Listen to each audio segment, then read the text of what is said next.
When I ask audiences, how many of you have received a sincere and specific compliment today? Only a smattering of hands go up. I then ask for volunteers to share the compliments they received and how they made them feel. Generally, the volunteers say the compliments made them feel appreciated, valued, respected, and important, all of which foster positive relationships. And almost always, after people share the compliments they received, their comments are validated by smiles, nods of recognition, and applause from others in the audience.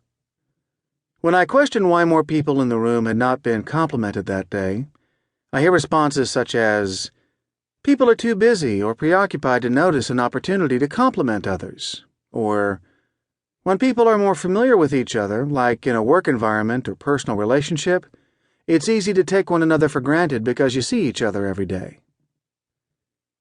Over time, this lack of awareness, dulling of sensitivities, and indifference undermines the quality of the relationship, whether personal or professional.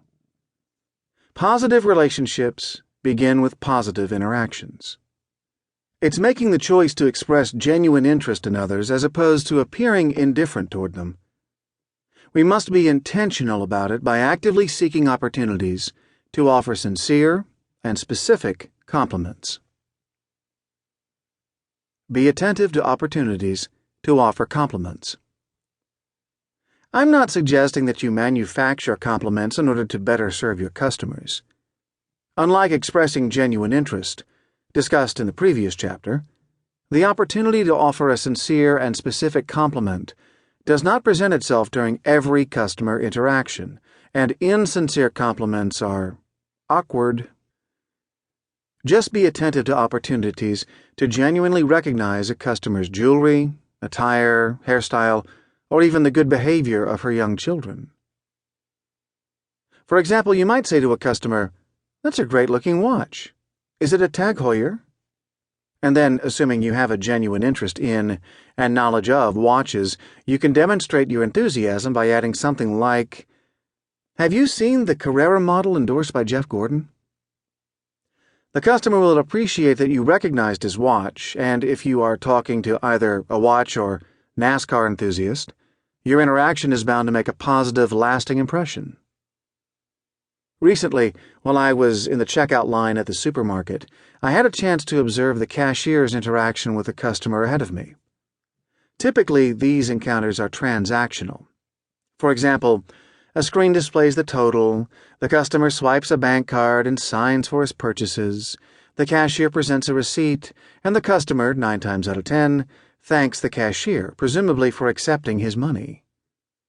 The cashier completes a set of mandatory actions that fulfill her job function. But nothing stands out. No impression is made. An opportunity to make a connection is forever lost. However, on this particular day, the cashier noticed a bag of dog food as she scanned it, which would be part of her job function, and she asked, "What kind of dog do you have?" which would be part of her job essence. With that, the cashier and the customer had an enthusiastic exchange about their mutual love of Labrador retrievers. It wasn't long, maybe all of 20 seconds, while the customer swiped his bank card and signed for his purchases. The cashier, by simply posing a question, had expressed genuine interest in the customer and transformed a bland and uneventful transaction into a unique and memorable experience.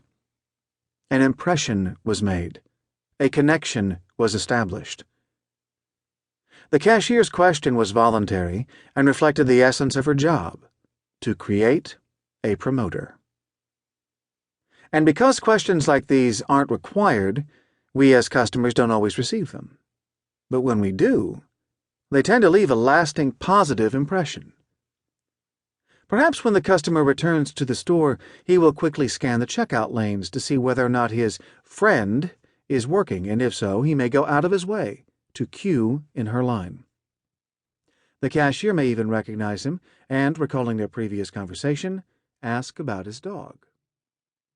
This is how relationships form. This is how customer loyalty is earned. Customers don't establish relationships with stores.